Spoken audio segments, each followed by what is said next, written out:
আসসালামু আলাইকুম রহমতুল্লাহ। প্রিয় দেশবাসী, পবিত্র রমজানুল মোবারক অলরেডি বিদায় নিয়েছে আমাদের কাছ থেকে। শাওয়ালের পবিত্র চাঁদ ইতিমধ্যে আমাদের মাঝে উঁকি দিয়েছে। সবাইকে ঈদের অগ্রিম শুভেচ্ছা এবং অভিনন্দন জানাচ্ছি। এক ফালি চাঁদ যেভাবে আমাদের কাছে এসে হাসি দিয়েছে, আমাদের জীবনটাও যেন এভাবে ইসলামের আলোয় উদ্ভাসিত হয় এবং হাসি খুশিতে ভরে ওঠে। বাংলাদেশ জামাত ইসলামের পক্ষ থেকে কুষ্টিয়া সদরের ৩ নম্বর আসন থেকে সারা বাংলাদেশ সহ বিশ্বের মুসলমানদেরকে আমরা শুভেচ্ছা এবং স্বাগতম জানাচ্ছি। আমরা যে ভ্রাতৃত্বের শিক্ষা পেয়েছি, লাআল্লাকুম তাত্তাকুনের শিক্ষা পেয়েছি, এটা আমাদের সবার ভেতরে যেন বিরাজমান থাকে বাকি 11 মাস।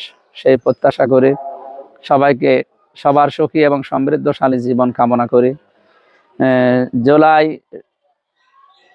৩৬ জুলাই যারা জীবন দিয়েছে এবং এখনো পর্যন্ত দেশি এবং বিদেশি ষড়যন্ত্রের মোকাবেলায় যারা জীবন দিচ্ছে, যাদের কারণে আজকে আমরা অন্তত মন খুলে এবারের ঈদ উপভোগ করতে পারছি, এরকম সামনের ঈদগুলো যেন আরো নির্বিঘ্নে উদযাপন করতে পারি।